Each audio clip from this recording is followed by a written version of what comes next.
Students, hope आप सब लोग अच्छे होंगे और जो भी वीडियो लेक्चर्स अपलोड किए जा रहे हैं उनको देख रहे होंगे। तो लास्ट हमने डिस्कस किया था पोल्यूशन के बारे में, प्रदूषण के बारे में कि प्रदूषण क्या होता है, उसकी क्या व्याख्या है, क्या डेफिनेशंस हैं और पोल्यूटेंट क्या होते हैं, प्रदूषक तत्व क्या होते हैं, कितने प्रकार के होते हैं, कौन कौन से होते हैं, कैसे उनका वर्गीकरण किया जा सकता है और प्रदूषण। उसके बाद फिर हमने प्रदूषक तत्व के आधार पर हमने जो पोल्यूशन है, प्रदूषण का क्लासिफिकेशन, उसका वर्गीकरण हमने देखा था। तो मैंने आपको बताया था स्टार्टिंग में ही कि दो हम डिटेल में यहाँ पे डिस्कस करने वाले हैं, water pollution and soil pollution, यानी कि जल नो प्रदूषण और मृदा नो प्रदूषण। तो आज हम डिस्कस करेंगे जल प्रदूषण के बारे में, यानी कि आपका वाटर पोल्यूशन के बारे में हम डिस्कस करेंगे। यहाँ वाटर की अगर बात की जाए तो पानी, आपको पता है कि जीने के लिए तीन चीजें सबसे महत्वपूर्ण है, रोटी, कपड़ा और मकान। ठीक है, तो इस रोटी, कपड़ा, मकान के अंदर आपके रोटी में पानी का जो है, इसका एक बहुत बड़ा महत्व हमें देखने के लिए मिलता है। और हमारे बायोस्फीयर के अंदर अगर हम बात करें, एक लाइफ फॉर्म को मेंटेन करने के लिए, यानी कि जीवित रहने के लिए जो सबसे वाइटल चीज जो रिक्वायर्ड है, वो सभी कहते हैं जो लाइफ फॉर्म्स है उनके मेंटेनेंस के लिए, उनके रख रखाव के लिए, उनके जीवन यापन के लिए, ये वो आपके जल है। ठीक है, तो जल जो एक बहुत ही इम्पोर्टेंट एलिमेंट है, बहुत ही महत्वपूर्ण एक तत्व है जो कि सभी जीवित चीजों को मेंटेन करके रखता है। साथ ही साथ इसके द्वारा ही आपके बायोस्फीयर के अंदर, यानी कि जैव आवरण के अंदर सभी जो वो न्यूट्रिएंट्स मिलते हैं, यानी कि जो पोषक तत्व हैं, पोषक तत्व के मूवमेंट के लिए, यानी कि पोषक तत्व के प्रवाह में, पोषक तत्व के सर्कुलेशन के लिए, ये यानी कि उसके पूर्ण चक्रण के लिए, ये जैव मंडल के अंदर पानी का एक बहुत बड़ा महत्व हमें देखने के लिए मिलता है। जनरली वाटर की आप बात करो तो बायोस्फीयर के अंदर ये मेनली दो डिफरेंट फेजेस के रूप में स्टोर्ड आपको देखने के लिए मिलता है। पहला है लिक्विड फेज, दूसरा है सॉलिड फेज, यानी कि द्रव्य अवस्था और ठोस अवस्था। द्रव्य अवस्था के अंदर यानी लिक्विड फॉर्म के अंदर इसके जो स्रोत हैं या इसके स्टोरेज जो हैं, ये कहाँ पे संग्रहित हमें देखने के लिए मिलता है, रिवर्स में, lake, seas and ocean, soil and living organisms, यानी कि आपके नदियों के अंदर, फिर आपके तालाब के अंदर, फिर आपके सागरों में, दरिया में, मिट्टी के अंदर, और जो भी जैविक जीव जंतु हैं, ठीक है, जिनके अंदर जीवन है, उनके अंदर भी हमें पानी जो है वो देखने के लिए मिलता है। फिर आपके सॉलिड फेज के रूप में, यानी कि ठोस रूप के अंदर जल जो है वो उसके स्टोरेज हमें देखने के लिए मिलते हैं ग्लेशियर्स में, आइस शीट्स में and ice caps like ice caps of the Arctic region, Greenland, Antarctica and mountain glaciers such as Alpine glaciers, Himalayan glaciers etcetera. यानी कि ग्लेशियर के रूप में, हिम नदी के रूप में, पहाड़ों के ऊपर जो बर्फ हमेशा जमी रहती है उसके रूप में ये देखने के लिए मिलते हैं, या फिर आइस शीट्स के रूप में, ये बर्फ की परत, जैसे कि हमें आर्कटिक क्षेत्र के अंदर या ग्रीनलैंड या अंटार्कटिका के अंदर देखने के लिए मिलती है, उस रूप में हमें देखने के लिए मिलता है। तो पानी का एक तो जो हमने बताया, उसका महत्व बताया, वो था जैव आवरण के अंदर, यानी कि बायोस्फीयर के अंदर सभी न्यूट्रिएंट्स के मूवमेंट और सर्कुलेशन के अंदर सभी जो वो पोषक तत्व हैं उसके प्रवाह और उनके चक्रण के अंदर इसका यूज होता है। इसके अलावा भी पानी के कई सारे और कहते हैं महत्व हैं, कई सारे और यूजेस हैं, कई सारे और चीजों के लिए इसका उपयोग किया जाता है। जैसे कि ये एसेंशियल है पावर जनरेशन के लिए, ऊर्जा उत्पादन के लिए भी इसका उपयोग किया जाता है, जो कि आपने देखा होगा कि बांधों के द्वारा, डैम्स के द्वारा पानी को ऊपर से नीचे गिराया जाता है और फिर उससे डिफरेंट व्हील्स के थ्रू रोटेट करके वो जो पोटेंशियल एनर्जी है उसको काइनेटिक एनर्जी के अंदर कन्वर्ट करके ऊर्जा का उत्पादन, यानी कि इलेक्ट्रिसिटी जनरेशन आपको देखने के लिए मिलती है। इसके अलावा नेविगेशन के लिए, यानी कि नौका वहन में भी इसका उपयोग होता है। फिर इरिगेशन ऑफ क्रॉप्स के लिए, यानी कि जो पाक है उनकी सिंचाई के लिए इसका उपयोग किया जाता है। फिर डिस्पोजल ऑफ सीवरेज, हमारे जो अपशिष्ट पदार्थ जो घर से निकलते हैं, ठीक है, उसका सही रूप से वो बह करके उसका डिस्पोज हो जाए, तो उसके लिए भी जल का उपयोग जो हमें देखने के लिए मिलता है। और ये जो जल है जो कि हमारे जीने के लिए सबसे ज्यादा उपयोगी है वो है फ्रेश वाटर, यानी कि साफ जल। और ये साफ जल की अगर आप बात करो तो ये कितना अवेलेबल है हाइड्रोस्फीयर के अंदर, यानी कि अगर हम पूरे एक जल आवरण की बात करें पृथ्वी के ऊपर तो उसमें से सिर्फ 1% 1% जो है वो आपके फ्रेश वाटर के रूप में अवेलेबल है। और ये भी मोस्टली कहाँ मिलता है, इसके सोर्सेस कहाँ हैं, भूजल के रूप में, या तो ग्राउंड वाटर या फिर रिवर्स नदियों में, या लेक्स तालाब सरोवर, या मिट्टी, या फिर आपके एटमॉस्फेयर वातावरण, या बायोलॉजिकल सिस्टम हम के अंदर ये जो पानी है हमें देखने के लिए मिलता है। तो हम और साथ ही साथ हम जैसे जैसे देखते हैं कि इंडस्ट्रियलाइजेशन बढ़ा है, औद्योगिकरण बढ़ने के साथ, जनसंख्या वृद्धि के साथ, पॉपुलेशन के बढ़ने के वजह से, और इंडस्ट्रियल एक्सपेंशन यानी कि औद्योगिकरण के विकास होने की वजह से पानी की जो आवश्यकताएं हैं बहुत ज़्यादा बढ़ने लगी हैं। साथ ही साथ ये जो बढ़ती हुई जनसंख्या है और बढ़ता हुआ औद्योगिकरण है, यानी कि इंक्रीजिंग इंडस्ट्रियल पॉपुलेशन और जो इंडस्ट्रियल एक्सपेंशन जो हो रहा है उस वजह से इवन पानी की जो गुणवत्ता है वो कम होती जा रही है। ठीक है, यानी कि वाटर का जो क्वालिटी है वो कंसिडरेबली डिग्रेड होता जा रहा है, जिस वजह से हमें वाटर पोल्यूशन या जल का जो प्रदूषण है वो देखने के लिए मिलता है। तो आज के समय की अगर हम डिमांड देखें तो ये जो पानी है इसको पहला चीज हम ये कर सकते हैं कि इसकी गुणवत्ता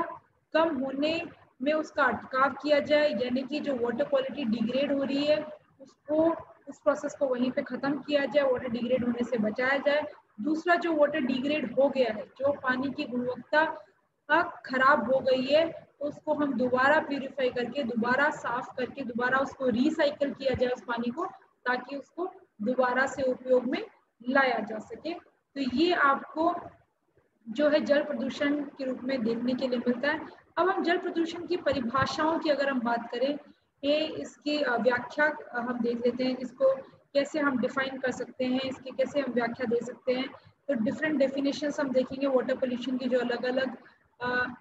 आपके संस्थाओं के द्वारा, इंस्टीट्यूशंस के द्वारा दी गई है। जैसे कि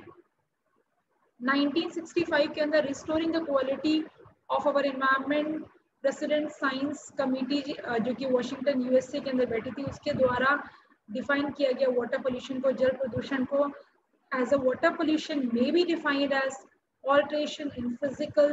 chemical and biological characteristics of water which may cause harmful effects on human and the aquatic life। तो ये कहता है कि पानी के भौतिक या उसके रासायनिक या फिर उसके जैविक जो गुण हैं, ठीक है, उन गुणों के अंदर इस तरीके से परिवर्तन कर देना कि वो मानव और साथ ही साथ जो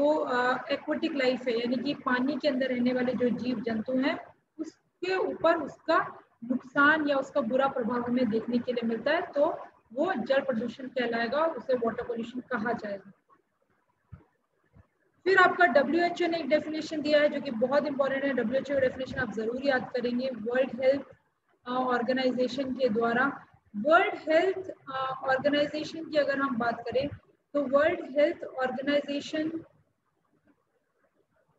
ने 1966 के अंदर डेफिनेशन दिया था, जिसमें उसने कहा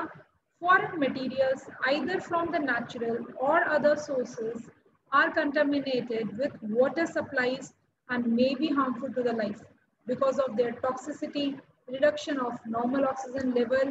of water, aesthetically unsuitable effects and the spreads of the epidemic disease। कि ऐसे foreign materials, ठीक है, यानी कि बाहरी ऐसे तत्व जो या तो कुदरती हो सकते हैं या मानव सर्जित हो सकते हैं, ठीक है, उनकी वजह से पानी की गुणवत्ता जो है वो खराब हो जाए, ठीक है, पानी की गुणवत्ता के अंदर परिवर्तन हो जाए, इस तरीके का परिवर्तन हो जाए कि वो किसी भी जीवन के लिए नुकसानदायक हो। क्यों नुकसानदायक हो? क्योंकि वो पानी जो है वो जहरीला हो जाता है, टॉक्सिसिटी हो जाती है, या फिर उसका जो सामान्य ऑक्सीजन का जो स्तर है पानी के अंदर वो सामान्य नहीं रहता है, यानी कि या तो वो बढ़ जाता है या फिर वो घट जाता है, या फिर उसकी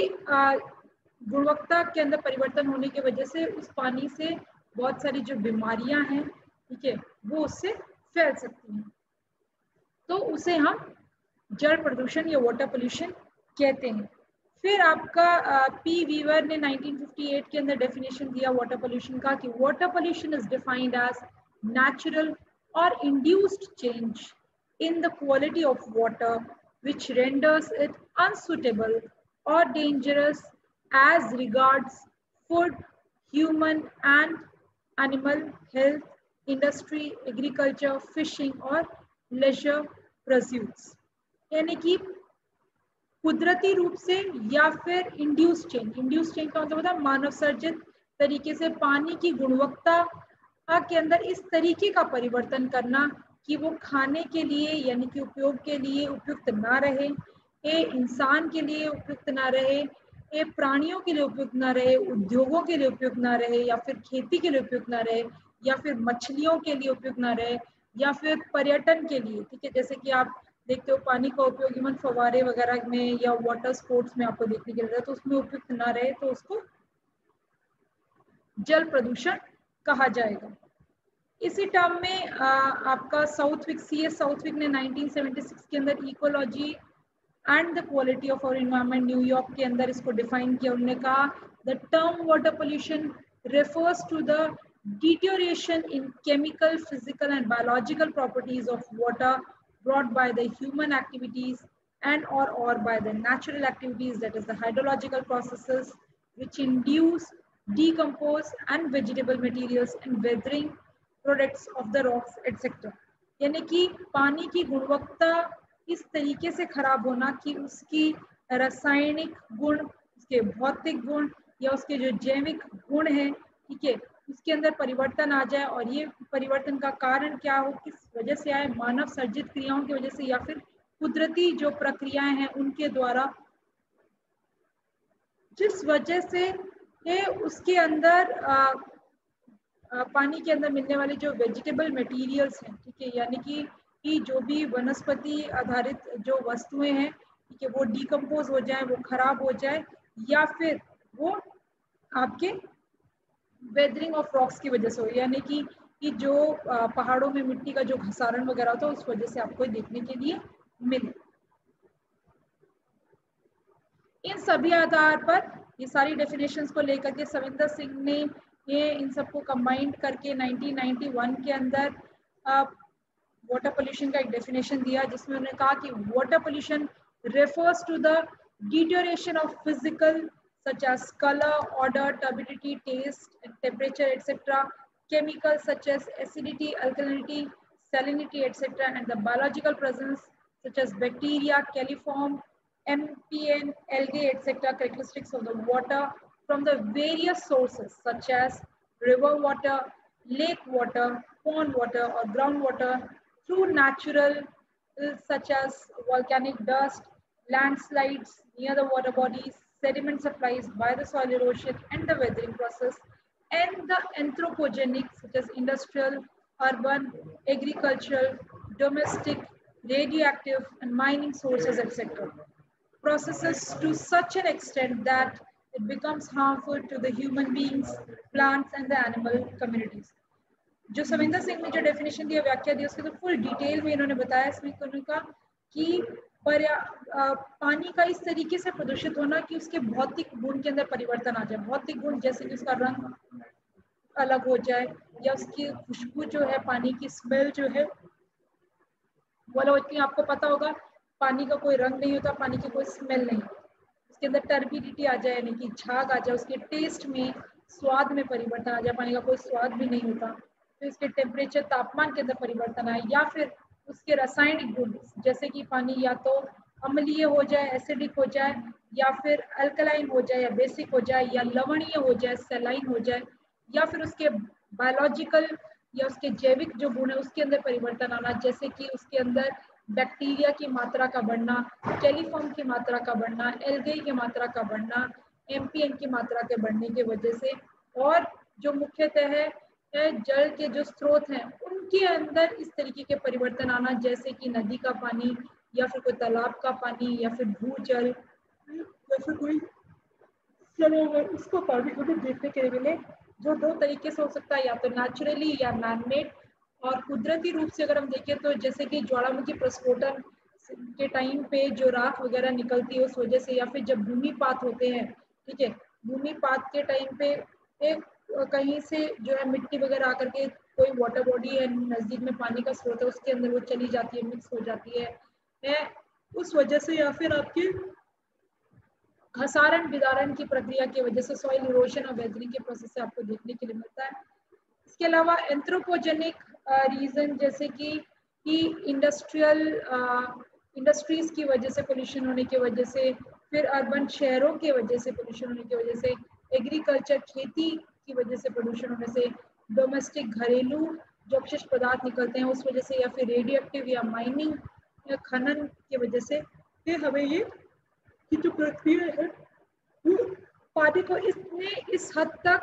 पानी की गुणवत्ता के अंदर परिवर्तन कर देती है कि वो मनुष्य के लिए या पेड़ पौधों के लिए या फिर प्राणियों के लिए उपयुक्त नहीं रहता है। तो उसे हम जल प्रदूषण कहते हैं या उसे हम वाटर पोल्यूशन कहते हैं। इनके जल प्रदूषण के स्रोतों की बात की जाए, आगे है सोर्सेस ऑफ वाटर पोल्यूशन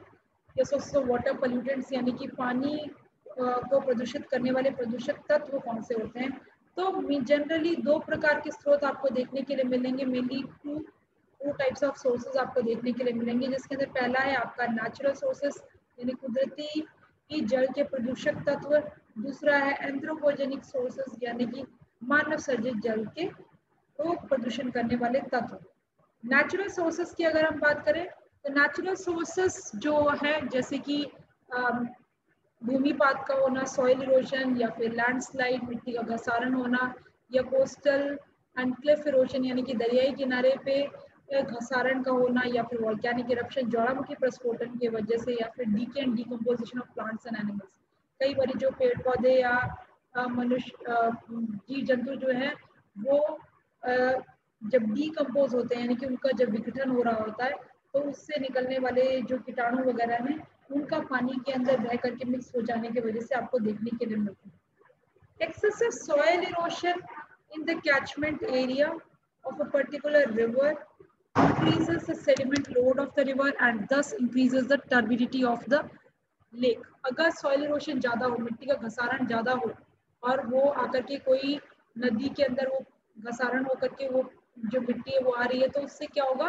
वहां पे उस नदी के अंदर सेडिमेंट लोड बढ़ जाएगा, यानी कि रेती के कण वगैरह की मात्रा बढ़ जाएगी, जिससे पानी जो टर्बिड हो जाता है, यानी कि पानी जो है वो मैला आपको वो देखने के लिए मिलता है, मिट्टी वाला सा पानी जो आपको देखने के लिए मिलता है। जैसा कि आप बारिश के मौसम के अंदर देखेंगे, जब बारिश आती है उस टाइम पे अगर आप दमन गंगा नदी का पानी देखते हैं तो टर्बिड होता है, ब्राउन कलर का होता है। वहीं पे आप विंटर सीजन के अंदर शाड़ी के अंदर देखो तो आपको एकदम साफ पानी आपको देखने के लिए मिलेगा। ठीक है, तो ये कुदरती स्रोत हैं जो कि जल प्रदूषण के लिए रिस्पॉन्सिबल है या जल प्रदूषण तत्वों की तरह काम करते हैं। फिर आते हैं आपकी एंथ्रोपोजेनिक सोर्सेस।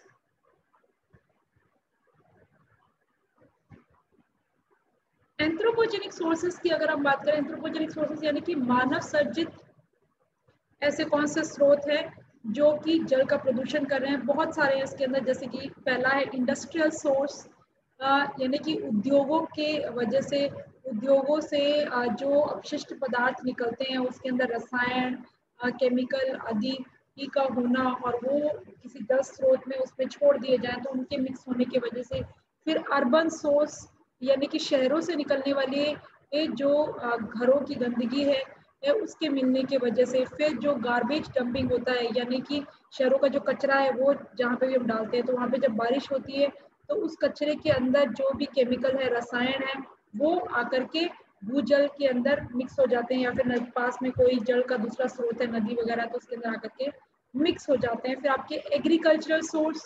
तो खेती के अंदर हमें पता है हम रासायनिक खादों का उपयोग करते हैं, इंसेक्टिसाइड्स पेस्टिसाइड्स का उपयोग करते हैं, यानी कि कीटनाशक जंतुनाशक दवाओं का उपयोग करते हैं। तो जब बारिश होती है तो ये जो सभी रसायन हैं ये बह करके नजदीक का कोई जल का स्रोत हो जैसे नदी वगैरह उसमें जा सकते हैं, तालाब में जा सकते हैं, या फिर एटलीस्ट भूजल ग्राउंड वाटर के अंदर तो वो चले ही जाएंगे। फिर आपकी कल्चरल सोर्स यानी कि सांस्कृतिक जो क्रियाएं होती हैं, जैसे एक कि आप पिलग्रिमेज देखते हो, लोग तीर्थ यात्रा के लिए जाते हैं, या फिर कोई रिलीजियस फेयर्स होते हैं, धार्मिक मेले वगैरह लगते हैं जहाँ पे बहुत सारे लोग एक साथ इकट्ठा होते हैं, जिस वजह से भी जो है वाटर पोल्यूशन होता है। जैसे कि हम कुंभ के मेले देखते हैं तो ये गंगा और यमुना नदी के ऊपर होते हैं, तो इसके वजह से वहाँ पे इलाहाबाद के अंदर देखा गया है कि हर 12 साल बाद कुंभ का मेला बढ़ता है, जिसमें 30 मिलियन से भी ज्यादा लोग पूरे भारत देश से वहाँ पे इकट्ठे होते हैं। और जब वो उस पानी के अंदर नहा रहे हैं, उस पानी का यूज कर रहे हैं, तो वो उसके साथ साथ पानी का प्रदूषण जो है, वाटर पोल्यूशन जैसी जो सिचुएशन है, वो भी हमें देखने के लिए मिलती है। ये हमने डिस्कस कर ही लिया डिफरेंट सोर्सेस। बाकी एक बार फिर से आएगा, हम डिफरेंट पोल्यूटेंट्स की बात करेंगे यहाँ पे। तो ये हो गए कुदरती और मानव सर्जित दो प्रकार के जो है हमें वाटर पोल्यूटेंट यानी कि जल प्रदूषक तत्व देखने के लिए मिलते हैं। नेक्स्ट डिस्कस करेंगे हम types of water pollutants. Water pollutant types की अगर हम बात करें तो इसके सोर्सेस यानी स्रोत के आधार पर, यानी कि भौतिक, रासायनिक, इसकी जो प्रकृति होती है, इसकी लाक्षणिकता जो होती है, इस आधार पर इसका वर्गीकरण कर सकते हैं। पहले मैं इसका वर्गीकरण देखता हूँ basis of sources of pollutant, यानी कि जो हमने पहले डिस्कस किया था वही ऐसे। तो स्रोत क्या है प्रदूषक तत्व के, तो पहले आते हैं इंडस्ट्रियल पोल्यूटेंट्स, यानी कि आपके उद्योगों के दो से निकलने वाले प्रदूषक तत्व कौन से होते हैं। तो इसमें जनरली हमें केमिकल्स जो है रसायन देखने के लिए मिलेंगे, जैसे कि क्लोराइड्स या फिर sulphides, carbonates, ammoniacal, nitrogen, nitrate,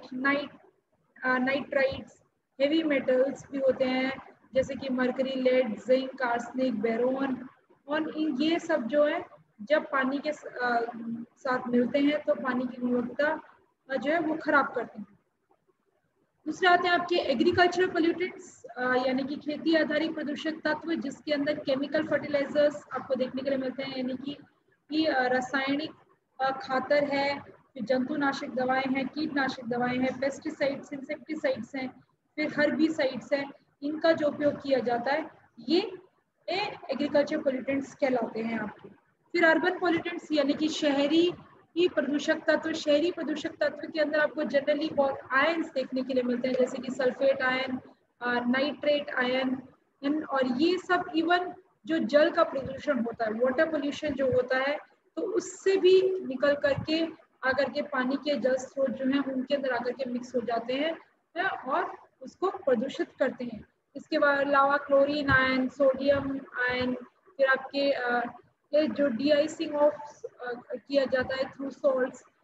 हम ठंडे क्षेत्रों के अंदर अगर हम बात करें, कोल्ड कंट्रीज के अंदर अगर हम बात करें, तो वहाँ पे क्या होता है, जो सड़कें हैं, सड़कों के ऊपर बर्फ आकर के जम जाती है, उस बर्फ को हटाने के लिए नमक का उपयोग किया जाता है। सड़क के ऊपर नमक डाल देते हैं तो उससे जो बर्फ वहाँ पे इकट्ठी हो गई वो पिघल के साइड में चली जाती है। तो ये जो नमक वाला पानी है, ठीक है, ये जब साइड में सड़क से नीचे उतर करके जमीन के अंदर, भूजल के अंदर जब मिलेगा, तो उस पानी की जो गुणवत्ता है उसको खराब करता है। उसके अंदर कैल्शियम के आयन की मात्रा बढ़ा देता है, बाइकार्बोनेट्स की मात्रा बढ़ा देता है। तो इस तरीके से शहरों के अंदर इस प्रकार के जो जल प्रदूषण है, वाटर पोल्यूशन हमें देखने के लिए मिलते हैं। इसके अलावा अर्बन जो सीवरेज है, यानी कि शहरों से जो सीवरेज का जो पानी निकलता है, या हाउस होल्ड सीवरेज जो है, घर से जो सीवरेज का पानी निकलता है, सेप्टिक टैंक से जो पानी निकलता है, उसके अंदर फॉस्फेट और नाइट्रेट की मात्रा ज्यादा होती है। जनरली जो ह्यूमन और एनिमल के जो एक्सक्रीटा होते हैं, मानव और जानवरों के जो एक्सक्रीटा होते हैं, उसके अंदर हम ये देखते हैं कि वो पोल्यूटेंट्स की तरह काम करते हैं। फिर आप कहते हैं नेचुरल पोल्यूटेंट्स, यानी कि कुदरती प्रदूषक तत्व। कुदरती प्रदूषक तत्व के अंदर वॉल्केनिक डस्ट है, यानी कि ज्वालामुखी से निकलने वाली राख है, इरोडेड एंड वेदर्ड सेडिमेंट्स हैं, यानी कि घसारण विदारण से मिलने वाले जो मिट्टी है वो, उसके अलावा लैंडस्लाइड्स है, भूमिपात है। फिर आपके ऑर्गेनिक मैटर जैसे कि प्लांट्स और एनिमल्स के द्वारा भी हमें पोल्यूशन जो है वो देखने के लिए मिलता है। हम इसका दूसरा जो क्लासिफिकेशन है टाइप्स ऑफ पोल्यूटेंट का, वो on basis of physical and chemical properties भी कर सकते हैं, उसके रासायनिक और भौतिक जो लाक्षणिकता है उस आधार पे कर सकते हैं, जिसमें पहले आते हैं फिजिकल पोल्यूटेंट्स। फिजिकल पोल्यूटेंट्स क्या है, पानी की कलर में चेंज हो जाना, पानी के टेस्ट में चेंज हो जाना, स्वाद में परिवर्तन होना, उसके टर्बिडिटी या ऑफ सेडिमेंट्स के अंदर परिवर्तन हो जाना, यानी कि पानी में कितना आपको दिख रहा है, ठीक है, कितना साफ है वो। फिर आपका वॉल्केनिक डस्ट है, यानी कि ज्वालामुखी से निकलने वाली राख है। ऑयल एंड ग्रीस है, कई बार क्या होता है एक समुद्र के नीचे से जो तेल निकाला जा रहा है या फिर जो तेल एक जगह से दूसरी जगह पे एक्सपोर्ट किया जा रहा है,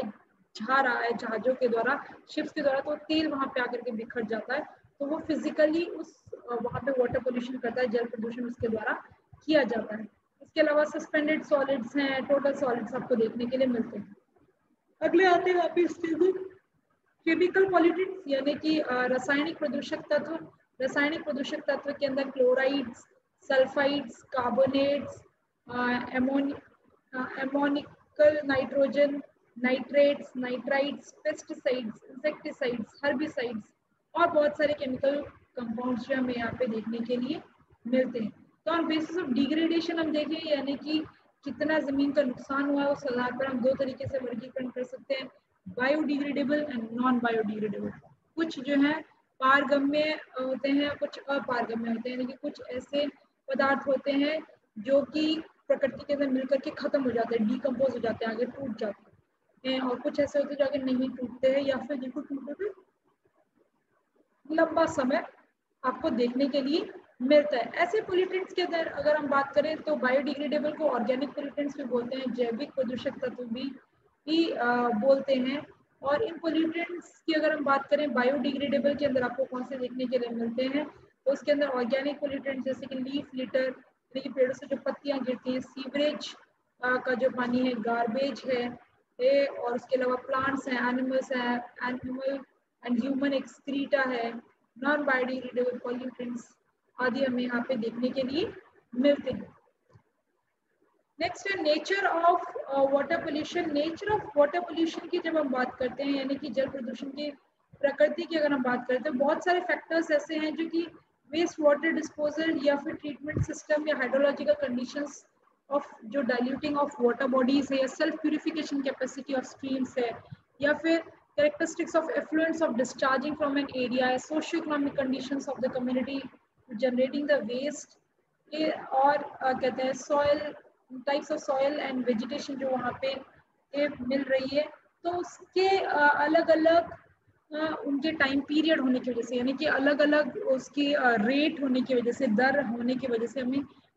अलग अलग जो चांसेस है वाटर पोल्यूशन के देखने के लिए मिलते हैं। इवन अगर हम रेन वाटर की बात करें, ये जो बारिश के पानी की बात करें, तो हमेशा साफ नहीं होता है, उसमें एटमॉस्फेरिक कार्बन डाइऑक्साइड मिक्स होती है, यानी कि वातावरण के अंदर जो कार्बन डाइऑक्साइड की गैस है वो मिली होती है, और कार्बन डाइऑक्साइड की गैस मिलने की वजह से वो कार्बनिक एसिड के रूप में हमें देखने के लिए मिलता है। तो थोड़ी सी जो है रेन की अगर बात की जाए, बारिश के जल की अगर बात की जाए, तो एसिडिक नेचर का आपको देखने के लिए मिलता है। इसके अलावा वाटर का, रेन वाटर का मूवमेंट की अगर हम बात करें, तो बहुत सारे पाथ्स के थ्रू इसका मूवमेंट हमें देखने के लिए मिलता है, जैसे कि लेटरल मूवमेंट और surface run of movement and downward movement आपको देखने के लिए मिलता है, जिसमें हम ये देखते हैं कि बहुत सारे कंटामिनेंट्स जो है मिल जाते हैं, जैसे कि पानी, जो बारिश का पानी है वो मिट्टी से होकर के नीचे जब जा रहा है, तो उस मिट्टी के ऊपर अगर अर्बन वेस्ट है, यानी कि शहरी कचरा वगैरह पड़ा है, तो उस कचरे के अंदर जो भी रसायन है उनको वो घोल करके अंदर लेकर के चला जाएगा। या फिर समझिए वहाँ खेती की है और बहुत ज्यादा एक्सेस पे कीटनाशक और जंतुनाशक दवाओं का उपयोग किया है, तो उनका उसके अंदर रिस्क करके चले जाने की वजह से आपको देखने के लिए मिलेगा। तो इस वजह से भूजल या फिर नजदीक में कोई जल का स्रोत है उसमें जाकर के वो मिल जाते हैं, तो इससे उनकी जो गुणवत्ता है उसके अंदर परिवर्तन होता है, और वाटर पोल्यूशन या जल प्रदूषण जो है वो हमें देखने के लिए मिलता है। तो on basis of water pollution अगर हम सर्टेन पैरामीटर्स के अकॉर्डिंग अगर हम डिवाइड करें, तो हम इसको फिजिकल, केमिकल और बायोलॉजिकल पैरामीटर्स के अकॉर्डिंग आगे डिवाइड करके इन डिटेल हम डिस्कस कर सकते हैं यहाँ पे।